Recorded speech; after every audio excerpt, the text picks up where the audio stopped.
بریم سریع با هم چند تا از تنظیمات برنامه لیفت رو یاد بگیریم که ممکنه خیلی به دردتون بخوره. از منوی راست پایین وارد گزینه درایوینگ پریفرنسز میشیم که از دو قسمت لوکیشن فیلترز و رایت پریفرنسز تشکیل شده. اولین گزینه هد تو دستینیشن هست که ممکن تو برنامه اوبر هم باهاش آشنا شده باشید.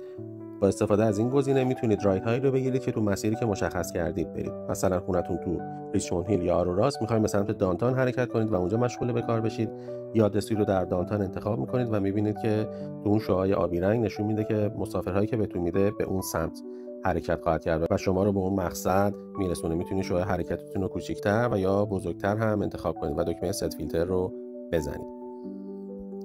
گزینه بعدی Arriving on Time هست که همین گزینه Head to Destination ولی میتونید براش تایم تعیین کنید که چه زمانی شما رو اونجا برسونه و بعد دکمه ست فیلتر رو میزنید.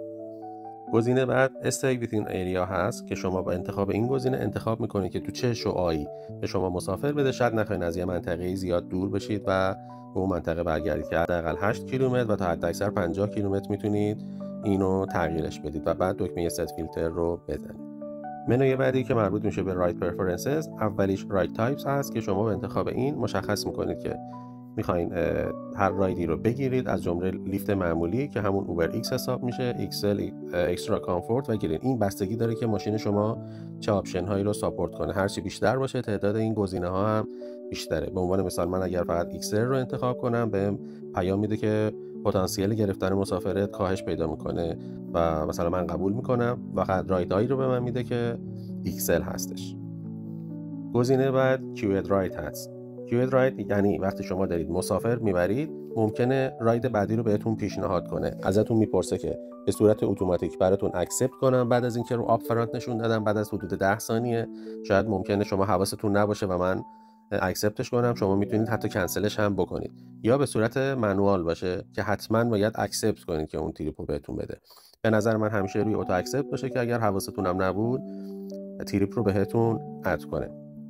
گزینه بعد راد سویچز هست. معنیش چیه؟ معنیش اینه که شما به لیفت اجازه میدی وقتی که یک رایدی رو اکسپت کردی و در مسیر رفتن و برداشتنش هستی، در صورت صلاح دید خودش این راید رو به یک راید دیگه‌ای انتقال بده و کلا تعویض کنه.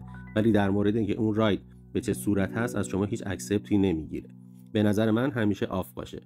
مثلا شما داری میرید دنبال جان اسمیت، بعد میبینید که راید عوض شده، دارید میرید دنبال شخصی مثل کلثوم اکبری.